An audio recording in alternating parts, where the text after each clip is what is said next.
Magandang buhay mga ka-province. Sa video ito ay papakita ko ang aking trabaho araw-araw. Ang isang welder. Isa akong welder mga ka-provincia. Kaya pakita ko sa inyo ang trabaho ngayon. Bahay ng teacher ko. Salamat sa kanyang pagtitiwala. Kaya let's go! Let's go! Let's go! Let's go!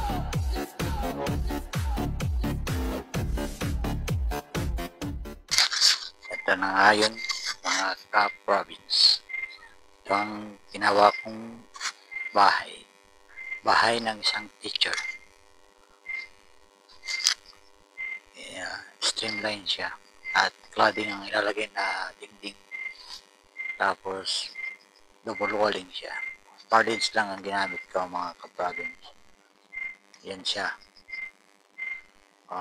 Ganda na.